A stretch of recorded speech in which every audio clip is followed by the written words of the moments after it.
Boa tarde para você que está ligado, que está ligada. Programa Olhares ao vivo para toda Santa Catarina. Um prazer estar com você nesse começo de tarde. Gente, no próximo domingo, dia 20, é o Dia Internacional da Felicidade. E aí eu pergunto para você, o que te deixa mais feliz, hein? Mande seu comentário pelo nosso WhatsApp e participe da nossa conversa no estúdio sobre o assunto. Anote o número na sua agenda, se ainda não anotou, vamos anotar para fazer aí um contato direto com a gente, 9135-8063. 9135-8063, o DDD é 48. Na participação do Coronel Moretson, você vai ter dicas importantes sobre segurança em casa, para evitar os chamados acidentes domésticos. Hoje vamos falar também sobre finanças com uma estrategista em investimentos. Ela defende a ideia de que todo mundo precisa de um plano B. Tem também um tema que aparece aí cada vez mais nas famílias, sexualidade e crianças. Como abordar o assunto com os pequenos? As respostas daqui a pouquinho no Olhares, que está no ar.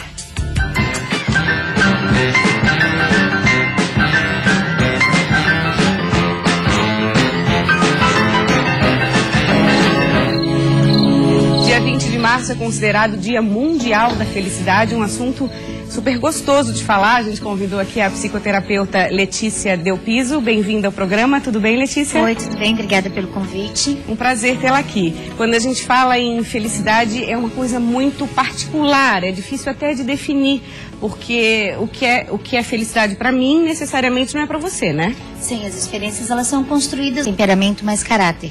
O temperamento nasce com a gente e o caráter é construído. Então, essas percepções a respeito das diversas emoções, elas são construídas nessas experiências de vida. Uhum. Você, por exemplo, o que te deixa mais feliz? Que é a nossa pergunta de hoje aqui para o pessoal que está participando no WhatsApp. Trabalhar. É realizador. Sim, eu gosto muito do que eu faço, né? E assim, acho que ver as pessoas melhorarem, ver as pessoas terem mais qualidade de vida, né? Ver a promoção de saúde e a promoção de felicidade, que é o que a gente faz em psicoterapia, é muito realizador. Existe um caminho, na sua opinião, uma receita para a pessoa ser mais feliz? Não, tanto que quando a gente vai trabalhar isso em psicoterapia, depende de quais são as prioridades que a pessoa está escolhendo. A ideia toda que a gente tem é que hoje em dia, com essa confusão que tem de que a gente está sempre atrasado no tempo e está sempre tendo que produzir mais e ter mais dinheiro e tudo mais, as pessoas param. Elas dizem no consultório que a pergunta mais difícil que tem é o que te deixa feliz. Tá. Difícil por quê? Assim, você acha que é difícil parar, pensar, refletir, vai mais no automático? Isso. Esse é um movimento que a gente está fazendo na psicoterapia, que é o de resgate aí as filosofias orientais, de buscar o simples. Existem algumas coisas de mindfulness, yoga, relaxamento, coisas que a gente tem usado também na psicoterapia para trazer um pouco mais a pessoa ter o que a gente chama de awareness, que traduzindo de inglês é uma conscientização plena do que eu estou fazendo, do que eu quero fazer da minha vida, quais são as minhas prioridades, focar e não simplesmente ir reagindo ao que está acontecendo no contexto. Viver mais o presente seria assim? Isso, a gente fala no aqui e agora, né? Dentro do jeito que eu trabalho, a gente trabalha o presente, o aqui e agora. O que você está sentindo? Respira, né? A gente tem trabalhado muito essa questão da respiração, que é algo importante para fazer a gente internalizar e ver o que a gente está sentindo. Do autoconhecimento ajuda muito, e essa questão do aqui e agora, se a gente for pensar bem, é a única certeza que a gente tem mesmo. Sim, e às vezes as pessoas ficam nessas questões de preocupação, que é onde atrapalha a questão da felicidade mesmo. Porque eu fico imaginando, né, e fico conjecturando o que pode acontecer aí no futuro, e aí eu não estou aqui presente e estou só vivendo esse automatismo. Deixa eu ler um comentário de um nosso telespectador. O seu hino de Santo Amaro da Imperatriz, ele diz que felicidade para ele é estar em paz no sítio dele. E aí?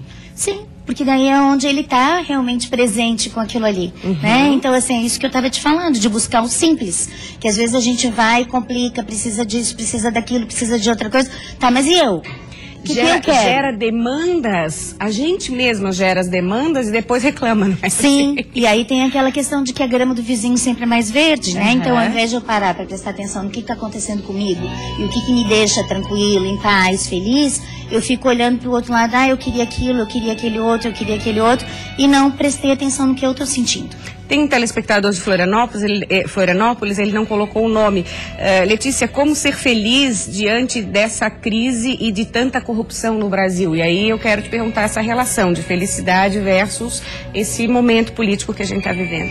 Eu acho que é resgatar um pouquinho o dia a dia da gente, né? Eu acho que existe a preocupação com a conjuntura política que está realmente preocupante, mas existem as coisas do dia a dia, né? Eu sentar e brincar com o filho, eu estar conversando com alguém, olhando assim como a gente está, olho no olho, eu dar uma relaxada, eu dar uma caminhada. Acho que a atividade física é uma coisa que a gente vive num lugar super bonito, né? Então, ir dar uma volta, caminhar perto da praia. Acho que é tentar buscar dentro da realidade que está ao nosso alcance um pouco mais dessa questão do simples. É desligar um pouco os celulares. Isso. Deixar de lado, pelo menos. Isso é uma coisa que eu vejo, celular, a televisão, essas são coisas que acabam atrapalhando o viver o simples, porque as pessoas daí não conversam mais, né? Elas não desfrutam mais da presença uma da outra. Elas ficam conectadas numa questão aí de aparelhos, né, tecnológica. A Sandra, nossa telespectadora de Palhoça, está conectada no aparelho e no Olhares. Ela pergunta a sua opinião sobre felicidade e dinheiro.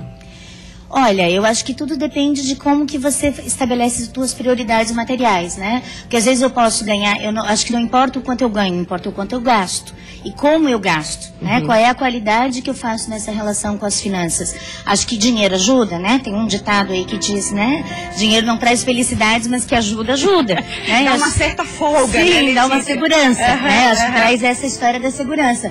Mas a gente sabe de gente que ganha muito dinheiro e nem por isso é feliz. Tem um relatório bacana aqui da ONU do ano passado, e cada vez mais estão utilizando esses índices para medir a felicidade da população de um país, né? O relatório apontou os países mais felizes do mundo, foi feita a pesquisa em 158 países. O primeiro país mais feliz do mundo é a Suíça, Islândia, terceira Dinamarca. O Brasil ficou em 16º lugar, considerado o país mais feliz da América do Sul. E o que me chamou a atenção nos fatores analisados, tem vários aqui, tem o produto interno bruto, tem expectativa de vida saudável, tem o apoio social que a pessoa recebe, tem a generosidade e tem também a liberdade de fazer escolhas.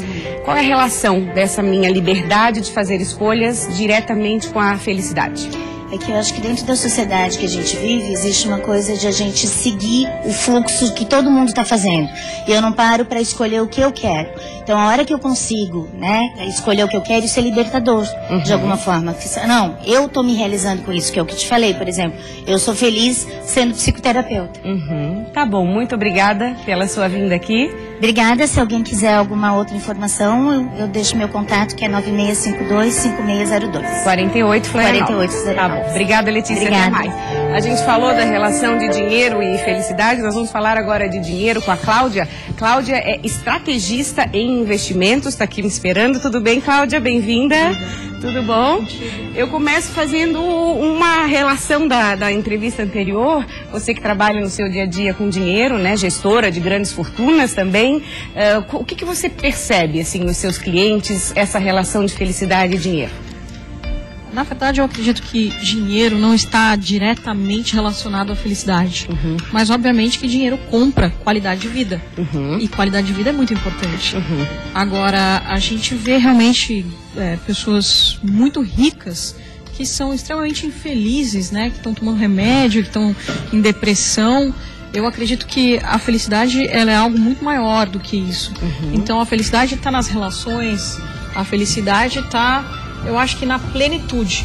Por isso que esses índices que você estava comentando são tão altos lá na Ásia, por exemplo, onde as pessoas não são tão ricas de dinheiro, mas são ricas de valores.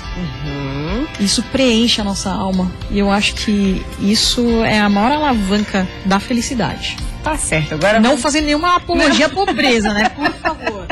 Não, a gente entendeu. Cláudia, você está em Florianópolis, amanhã acontece um evento que é o Sucesso Day. Você é uma das palestrantes, a sua palestra é como multiplicar seu patrimônio.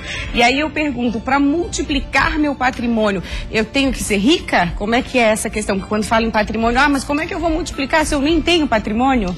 A primeira coisa que você precisa para multiplicar o seu patrimônio é liquidar suas dívidas, porque senão você vai estar sempre correndo atrás do seu rabo, né? E aí a bola de neve. Exatamente. Tá. Então, liquidar as dívidas. O brasileiro, costumeiramente, ele faz administração de dívida e não administração de ativos, que é como deveria ser. Então, liquida suas dívidas. A segunda coisa é sempre procurar se informar. Se você vai começar a jogar tênis, você tem que fazer aulas. Se você vai tocar violão, você tem que fazer aulas. Então, a mesma coisa. Tem muitos vídeos gratuitos no YouTube, cursos gratuitos na internet. Procure informação. Você tem que entender quais são as diversas opções de investimentos e quais são as que são adequadas para você, porque cada um tem um bolso, atinge um bolso. E a gente entra na questão de educação financeira, como ainda falta no Brasil essa cultura, né, Cláudia? Exatamente. Convido a todos que estão nos assistindo para participar desse evento, que também vai contar com a presença do meu grande amigo Ricardo Amorim, do nosso querido amigo aqui de Floripa também, Marcelo Vieira. A gente vai ter muitos educadores financeiros ali e muito conteúdo de qualidade. Se você tiver interesse, clica no site www.investidordesucesso.com.br/day e lá, por exemplo, vai ser um ambiente onde a gente vai discutir todos esses temas correlatos. Deve ter palestras, com certeza terão palestras incentivadoras e motivadoras, mas aí eu te pergunto, num momento de instabilidade econômica, de crise, existe oportunidade ou é o momento de frear, de ter mais cautela? O que você acha? As grandes fortunas foram feitas na crise. Eu explico para você. Digamos, você tem que fazer uma alocação de ativos do teu portfólio. Então, isso nada mais é do que regular as porcentagens do teu patrimônio e você deve investir, por exemplo, X% em ações, X% em renda fixa e por aí vai. Se você investir nessa época, com toda essa confusão, né, com toda essa instabilidade política, se você investir uma pequena porcentagem do teu patrimônio em ações, por exemplo, existe um consenso de mercado de que 50% dessa crise, ou seja, 50% do impeachment, já está precificado na Bolsa. Por isso que a Bolsa subiu e o dólar caiu. Se você investir uma pequena porcentagem do seu patrimônio, como a volatilidade está muito alta, você tem grandes chances de pegar carona aí numa alta quando o impeachment realmente vier. Essa pequena porcentagem pode ser quanto para iniciar, de valores mesmo? Como a volatilidade é muito alta, nós estamos falando de uma alta de 50%. Tá. Ou de uma queda bem grande também. Mas de valor, eu quero investir. Quanto é que eu posso começar a investir? Excelente pergunta. Você pode começar a investir quanto você quiser. Você tem que analisar qual é o tamanho do seu patrimônio. E, via de regra, a gente trabalha com porcentagens. Por quê? Porque fica difícil, como cada um tem um tamanho de patrimônio, fica difícil eu te falar em números exatos. Tá. R$100, R$1.000, Depende R$1 milhão de quanto eu tenho, é isso? Exatamente. Tá, você falou da importância de a gente ter um plano B na vida. Que plano B é esse, Cláudia? O plano B, eu acho que vai exatamente falar sobre aquilo que você me perguntou, a felicidade. Se você está infeliz, meu amigo, minha amiga, sai correndo em busca de alguma coisa que te preencha, que te faça feliz. E eu acho que, consequentemente, você vai ganhar dinheiro com isso. Hoje em dia a gente tem muitas oportunidades, não é mesmo? Agora, sim, sem dúvida. Agora também é legal falar que quanto mais dinheiro a pessoa tem, é mais fácil de perder, ou isso é lenda? Não. Perder ou ganhar dinheiro está diretamente relacionado à sua disciplina. Disciplina de correr atrás de informação, disciplina de investimento. Eu conheço pessoas que eram extremamente pobres, que saíram da pobreza e ficaram bilionários, como é o caso do meu sócio Carlos Wizard, como é o caso de um grande amigo meu, Flávio Augusto da Silva, que por acaso construiu o WhatsApp também. Então a gente tem vários exemplos no Brasil de pessoas que não tinham nada e que foram... que viraram bilionários, né? Exemplos inspiradores. Exatamente. Tá bom. Exatamente. Quero agradecer muito a tua presença. Obrigada, boa sorte para todo mundo. Sucesso amanhã no evento. Obrigada. Quem quiser, aparece lá. Então tá dado o recado. Coronel Eugênio Moretson, bem-vindo novamente ao Olhares. Hoje cheio de dicas de segurança aí para o nosso dia a dia em casa. Nós vamos falar hoje um assunto muito interessante, que é os acidentes domésticos. Ele é interessante em termos de estatística, né? Mas na verdade... esses acidentes, eles causam infelicidade. E nós falamos hoje no programa Olhares a respeito de felicidade. Então, por gentileza, prestem atenção e se previnam. Se vocês têm idosos em casa ou crianças, se previnam contra os acidentes domésticos. É relativamente simples se vocês tomar uma das medidas de proteção que serão sugeridas aqui. Os acidentes com queimaduras com crianças, por exemplo, porque elas estão mexendo no fogão, eles são, infelizmente, muito comuns, principalmente no período da manhã, que é quando a família está fazendo o café da manhã. Então, a água fervendo, o leite que está esquentando, aí naquela correria, tem que deixar a criança na creche, tem que sair correndo para o trabalho, acaba deixando a criança sozinha, ela vai lá, mexe na panela e entorna. Então, as panelas têm que estar com o cabo da panela voltado para dentro. E de preferência nos queimadores mais internos, feito nos mostra a ilustração. Então tome essas medidas de proteção para que a criança não puxe a panela com o leite fervendo e a água fervendo sobre si, tá? E se puder, você adquira um fogão, se for possível, que tenha tecnologia de proteção. Alguns fogões já contam com uma tecnologia de proteção, que é uma parte, a gente vê naquela fotografia, a criança tentando chegar até a panela, mas não consegue porque tem aquela parte de acrílico. Esses fogões, evidentemente, eles são mais caros. Se você colocar uma mesa alta, também você protege. Não pode ser cadeira, porque senão a criança sobe na cadeira e piora a situação. Mas uma mesa alta, tipo um aparador, mantendo a criança distante do fogão, também é uma alternativa. Outro fator de estresse é o tapete dentro de casa. Casa que tem idoso tem que retirar os tapetes, gente. Não tem como. O idoso, ele tropeça e cai. Idoso, quando cai, geralmente tem fratura de fêmur, de bacia, e a qualidade de vida dele despenca rapidamente. Então, tirem os tapetes da casa e abusem do corrimão. Coloque bastante corrimão. Não precisa ser só na escada. Na escada é óbvio que tem que ter corrimão. Mas também nos corredores. Naquele caminho que o idoso faz normalmente. Para a sala de televisão, para o quarto dele, para o banheiro e para a cozinha, tá? É o idoso cair, né? Por razões óbvias, né? O banheiro tem umidade, o idoso escorrega e cai. Então, equipe o seu banheiro de forma a prevenir a queda do idoso. E outra coisa, o idoso usou o banheiro, ensine-o a não trancar a porta por dentro. Porque se a porta estiver trancada e ele cair lá dentro, o socorro vai ficar mais demorado ainda. Outro macete, tem idoso em casa, à noite vai dormir, deixa sempre alguma luz acesa dentro de casa, porque ele levanta. Muitas vezes os homens usam o banheiro com mais frequência à noite, então já deixa uma luz acesa para que fique mais fácil para o idoso chegar até o banheiro. Bebês e tomadas. Casa que tem bebê tem que usar protetor de tomada. E o protetor de tomada tem que ser um protetor que seja funcional. A gente vê aí nessa ilustração a criança até tentando lamber a tomada. Então tem que usar um protetor transparente, que não seja nesse modelo desse tipo, transparente, bem funcional, que não seja colorido para não atrair mais ainda a atenção das crianças. Tá? Cuidado também que as crianças utilizam, aí nós vemos um protetor totalmente inadequado. Né? Nós vemos também que crianças utilizam fios de carregador de bateria, de celular, e acabam se machucando nesses fios. Então esses aparelhos não podem estar ligados na tomada para que a criança não acabe produzindo um acidente ou até mesmo se enforcando, né, com esses fios. Outra preocupação é casa com piscina. Casa que tem piscina tem que ter rede de proteção. Essas são as dicas principais do quadro de hoje sobre acidentes domésticos. Muito obrigado e até a próxima semana. Obrigada, Moretson, que volta a Olhares na segunda-feira. Agora nós vamos conversar com a sexóloga e ginecologista Maria Inês Gasperini, está aqui com a gente. Seja bem-vinda, é um prazer tê-la aqui. Igualmente, muito obrigada. E aí a gente vai entrar no assunto de abordar temas referentes à sexualidade com os pequenos, com as crianças. A gente estava conversando um pouquinho antes e ela me disse que essa curiosidade sempre existiu e aí faz parte do ser humano, não é isso? Ou as crianças estão mais ligadas, está cada vez mais cedo esses questionamentos sobre sexualidade? Eu acho que não está mais cedo, não. Eu acho que o que acontece é que hoje a gente tem mais acesso. As crianças têm mais acesso à internet, à novela. No meu tempo, por exemplo, jamais eu vi um beijo na novela. quando eu era criança. Não tinha nem televisão, quanto mais bem. Então, o que acontece?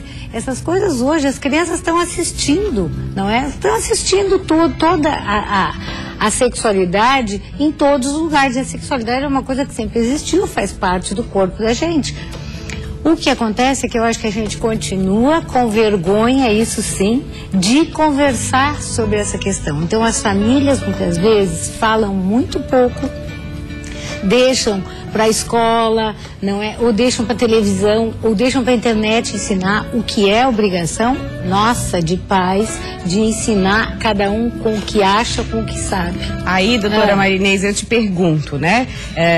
Várias amigas minhas que são mães, amigos que são pais, têm aquela dúvida. Eu falo por mim quando eu achar que, olha, filha, senta aqui, filho, senta aqui, vamos conversar, ou deixo a dúvida dos filhos aparecer? Gente, se a gente conseguisse enxergar a sexualidade como uma parte do corpo da gente, não é? Como comer, como dormir, a gente seria, isso tudo seria mais simples, quer ver? Por exemplo, se tu não tá com fome, tu não come. Se tu não tá com sono, tu não dorme. Se tu não quer saber de sexo, tu não precisa saber. Ou quando tu quer saber, tu vai atrás. Então, acho que assim, vamos esperar as crianças perguntarem. O problema é que quando as crianças perguntam, a gente não sabe o que responder. Fica aquele silêncio no ambiente, assim, Tem uma piadinha muito interessante que eu sempre gosto, porque é o seguinte, o menininho diz assim, papai, de onde é que eu vim? E aí o pai pega, abre um livro, conta, olha aqui, útero, ovário, vai explicando. Daqui a pouco você entendeu, meu filho, diz assim, ai, que gozado, o Pedrinho veio de Porto Alegre. Ele queria saber onde é que tinha. Mas, então, eu acho que isso é muito importante, a gente saber o que a criança quer saber. Tá. E quando a gente tem medo, porque diz assim, se diz assim, mamãe, como é que eu fui parar na tua barriga? Não é? Como é que eu nasci? Em geral, a primeira pergunta é a clássica. Como é que eu nasci? Gente, é tão simples, porque as crianças não têm a ideia de corpo que a gente tem.